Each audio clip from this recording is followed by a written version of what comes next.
So, in the name of Allah, today we have to discuss about receptor ligands. So, first of all, what is receptor? सबसे पहले receptor क्या है और इसके बाद ligands. सो receptor का definition हमने previous classes में discuss किया है कि receptor is a macromolecule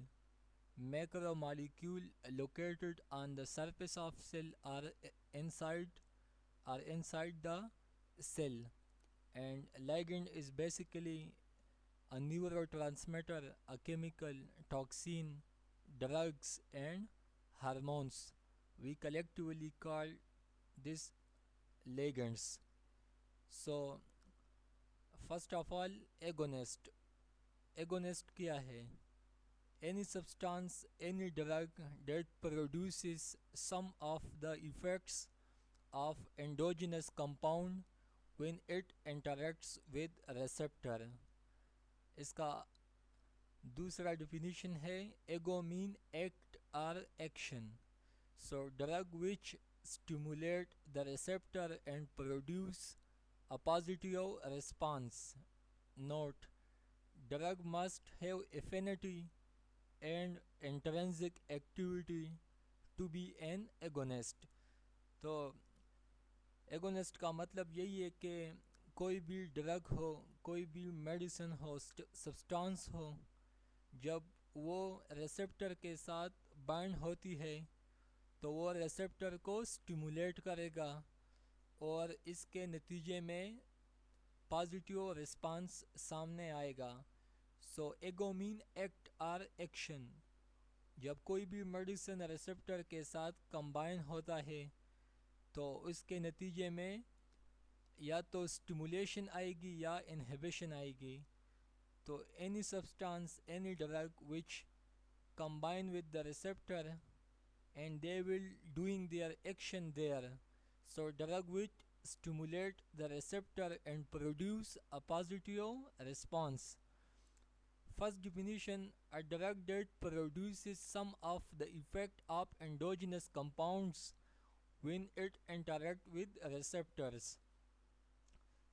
So endogenous compound का मतलब है जितने भी सब्सटेंसेस हैं जो बॉडी के अंदर प्रोड्यूस होते हैं, जैसा कि neurotransmitter, chemicals, hormones. So these all compound we collectively called endogenous compounds. तो जितने भी एंडोजिनसली कंपाउंड बॉडी में पाए जाते हैं तो वो बॉडी में मुख्तलिफ़ किस्म के रिसेप्टर पे अपना एक्शन परफॉर्म करते हैं, जिसके नतीजे में बॉडी में पॉजिटिव रिस्पांस जनरेट होता है. अगर हम न्यूरॉन्स की मिसाल ले लें तो प्री साइनाप्टिक न्यूरॉन से पोस्ट साइनाप्टिक न्यूरॉन को जब मैसेज जाती है तो बेसिकली वो मैसेज कन्वे होता है through the help of neurotransmitter. So neurotransmitter is further divided into excitatory neurotransmitter and inhibitory neurotransmitter. जो कि एक्साइटेटरी न्यूरोट्रांसमीटर है वो पोस्ट साइनाप्टिक न्यूरॉन को स्टिमुलेट करेगा, और जो कि इनहिबिटरी न्यूरोट्रांसमीटर है तो उसका काम है इनहिबिशन. इसी तरह अगर हम कैफ़ीन के मिसाल ले लें, कॉफ़ी में चूँकि कैफ़ीन होता है, टी में कैफ़ीन होता है, तो जब हम when we drink a tea and they go to our body so they act on nicotinic receptor. जब हम कैफ़ीन लेते हैं तो वो सीएनएस पे, सेंट्रल नर्वस सिस्टम पे एक्शन करता है और इसके नतीजे में न्यूरॉन्स की निकोटिनिक रेसेप्टर की स्टिमुलेशन होती है. तो basically this concept is agonist. Next is partial agonist, a drug that binds to receptor blocking access of natural agonist and also capable of a low degree of activation that include affinity plus some intrinsic activity. Second definition is partial agonist produce low response as compared to the full agonist after binding with receptor to a maximum level. जैसा कि नाम से जाहिर है partial agonist, तो partial agonist B body में response produce करता है, बट फुल एगोनिस्ट के मुकाबले में पार्शल एगोनिस्ट की जो रिस्पांस होती है वो कम होता है. सपोज़ अगर फुल एगोनिस्ट रिस्पांस जनरेट करता हो 100%, तो पार्शल एगोनिस्ट रिस्पांस जनरेट करेगा 80%, इट मे बी 70, 50 और 60%. सो पार्शल एगोनिस्ट भी रिस्पांस प्रोड्यूस करता है. अगर हम उसकी कंपेयरिंग करें, अगर उसकी मुआजना करें फुल एगोनिस्ट के साथ, तो पार्शल एगोनिस्ट की रिस्पांस कम प्रोड्यूस होता है फुल एगोनिस्ट के मुकाबले में. Next is antagonist. So antagonist, anti mean against, opposite. So a drug that binds to receptor without activating it, thereby blocking endogenous agonist from exerting its effect. Second definition include drug which inhibit the action of agonist is called antagonist. कोई भी drug हो, कोई भी substance हो जो कि हम agonist के खिलाफ यूज़ करते हैं, इसे हम कहते हैं एंटागोनिस्ट.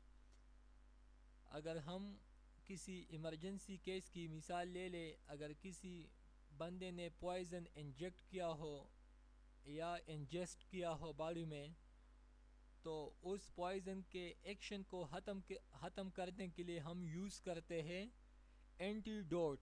एंटीडोट का मतलब यही है कि जिस बंदे ने पॉइज़न को इनहेल किया है, इंजेस्ट किया है या इंजेक्ट किया है, तो उस पॉइज़न के एक्शन को ख़त्म करने के लिए जो मेडिसिन, जो ड्रग इस्तेमाल होता है, उसे हम कहते हैं एंटीडोट. तो यहाँ पे एंटागोनिस्ट का कंसेप्ट भी यही है कि एगोनिस्ट के एक्शन को ख़त्म करने के लिए जो ड्रग, मेडिसिन, सब्सटेंस हम यूज़ करते हैं, उसे हम कहते हैं antagonist. Next is inverse agonist. Inverse mean opposite to that of agonist. A drug that on binding to receptor produces effects which are specifically opposite to those of agonist. Inverse agonist का मतलब यही है कि agonist, full agonist जिसे हम कहते हैं, या सिंपली एगोनिस्ट, वो एक डायरेक्शन में, एक सिमत में अपना रिस्पांस जनरेट करेगा, प्रोड्यूस करेगा, जबकि इनवर्स एगोनिस्ट भी वही रिस्पांस प्रोड्यूस करेगा, बट वो response basically in opposite direction to that of agonist. So inverse agonist, a drug that on binding to receptor produces a response which are specifically opposite to those of agonist.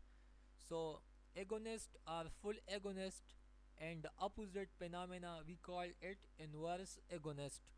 So inverse agonist response produce करेगा, ये जो response produce करेगा, this response will be in opposite direction to that of full agonist. So basically you have known about agonist, partial agonist, inverse agonist and antagonist. We have also in detail in higher classes about antagonism. So antagonism, basically they have further 4 types. One is pharmacological antagonism, one is chemical antagonism, One is physiological antagonism and other is biochemical antagonism, but basically this is in higher level. Up to your level this is enough. You should know about agonist, antagonist, partial agonist and inverse agonist. If you feel any problem about this topic, so you can ask freely anytime. Thank you for your attention. Good luck.